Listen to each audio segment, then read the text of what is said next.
'n mens wil nie 'n rehabilitasiesentrum hê wat 'n veilige plek is waar ouetjies kan inkom en rigting kry en skoon kom en dan as hulle hier uitstap, dan is hulle net weer terug in die wêreld nie. Wat se stelsel of programme is daar wat ouens kan help support? So hoe werk dit hier met Oupreen?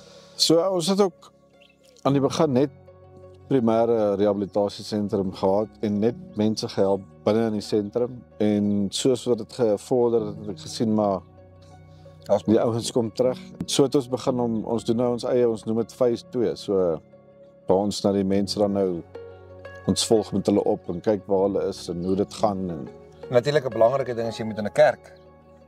Jy moet jouself by 'n kerk gaan betrokke. baie belangrik. Ja, Baie belangrik. baie belangrik. Want die opposite van addiction is connection. Ja.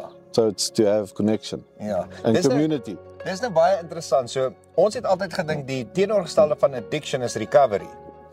Maar dit is eintlik connection. Dit is wat dit is. 'n Groot deel van verslawing is omdat jy 'n disconnect ervaar.